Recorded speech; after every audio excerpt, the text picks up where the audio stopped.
May buntag sa tong mga ka-farmers diha. So karon may gamay lang ko nga i-share sa inyo sa idea sa pagtanom og sitaw or batong mga ka-farmers. Gusto ko lang 'to i-share sa inyo unsaon. So karon mga ka-farmers, mo ni akong i-share sa inyo pamaagi ni mga ka-farmers kung unsaon. So una, nagbutang kog poste sa daplin. Tapos yun, nganto po ng mga farmers, kumbaga nag-estimate lang tayo sa poste na to. Tapos gibutangan na to og PC ang igbaw ani. Tapos ubos. Tapos karon mga farmers, naglagay ta og nagbutang ta og nylon nga pwedeng kapitan sa mga gitanom na to nga sitaw mga farmers. So ngayon medyo na ano lang tayo dito kasi pwede na tayo nakapag-spray sa sitaw natin. So may fungus sa mga farmers, pero hayaan natin yan kasi maghanap tayo ng paraan dyan. So karon ipapakita lang ko sa inyo ang resulta sa atong ipangtanom din So mo ni karon, so kadre mga farmers, naghimo ta og pakatayan ni ngare paitaas. So kung nakita natin sa video ay mao ang resulta mga farmers. So solid talaga. Ano tayo ng diskarte kung saon. So mura na tag veterano mo ni mga farmers. So ngara paitaas. So focus ko siya sa pagkapit. So sa tingin ko, sa tanaw na mga farmers ay okay talaga siya. So kini mga ilang days na lang magdala na to og bulaklak or bunga para makabenta naman tayo ulit nito. Makabenta pala mga farmers. So morning karon. Tapos unang-una mga farmers, kung wala tayo tubig, kailangan talagang manual to sa pagdilig or pagbisbis sa ato ang gitanom para makaka-recover din siya at makaproduce ng daghang bunga. So morning siya karon. Konting tips na to ni John Steve So basic lang kayo siya mga farmers sa paghimo. Mura og dali ra kini himuon sa gusto magtanom og sitaw or batong mga farmers. Pwede nyo rin gayahin sa pagdiskarte. Poste lang, tapos yun palit og PC kay barato naman siyang PC mga farmers. Tapos nylon 90 ang matag clip so taas na kay siya og sobra nya mo ni karon. So unyang hapon mga farmers, mag-spray ta og foliar So akong gigamit di ay Megatonic. Tapos gahapon nagpalit ta og Hyper Red Plus mga ka-farmers, medyo barato lang. Mo ni karon ang atong gihimo karon nga sitwasyon.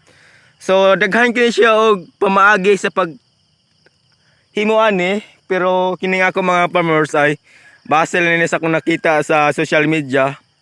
Tapos sa mga solid sa nating supporters dyan, ato na po ding i-share para basig nakauna-una na sila og magtanom. Kaya din sa probinsya mga farmers ay nakadepende lang talaga sa ato ang himuon unsa na to pagpangita og kwarta. Dali ra kaya yo pangitaon mga ka-farmers ang kwarta nga ray kung magtrabaho ta. Ang una na kong i-share sa inyo, mag-try lang ta og tanom og mga gulay, vegetable para mo atong gitawag ko nila mga ka-farmers nga technique ba unsa ang pagpangita og kwarta. Kay kung mga amuhan ta mga ka-farmers sa tinuod lang, dili na ta makasultihan na, labi na kung watay grado ay lisod gid kayo, labi na bagsak na to kalabanan, construction, pandesal or uban pandiha mga ka-farmers kining watay mga eskwelahan. So okay lang na siya magtrabaho tag pandesal, construction kasi mayaman po na siya nga maka-experience tag sa kalisod nga mga muhan. Pero kung dito sa probinsya mga farmers, mura kitay amo pero lisod po kayo kay ngano. Before ni siya mainani ang atong gihimo karon sa tong sitaw, dili ni siya mainani kung dili to askasihon og tarong unsaon niya pag tubo og maayo. Kay makita nato rin mga farmers nga okay siya. So means to say nga ato siyang galagaan og tarong. Kay Basing nagkita nyo nga magtanom na tayo mangulit ang probinsya kay maide magtanom. Dili mga ka-farmers una, may mga proseso na siya unsaon sa pag-alaga. Siyempre, dali ra man ni mga ka-farmers kung atong naon. Ato lang siyang limpyuhan permanente ang iyahang punuan og sagbot or damo mga ka-farmers. Ato lang siyang limpyuhan tapos yon minsan atong diligan og tubig, bisbisan para tuloy-tuloy ang pagtubo. Tapos ang pag-spray ko nito mga farmers, kaya ang pinakadabis talaga.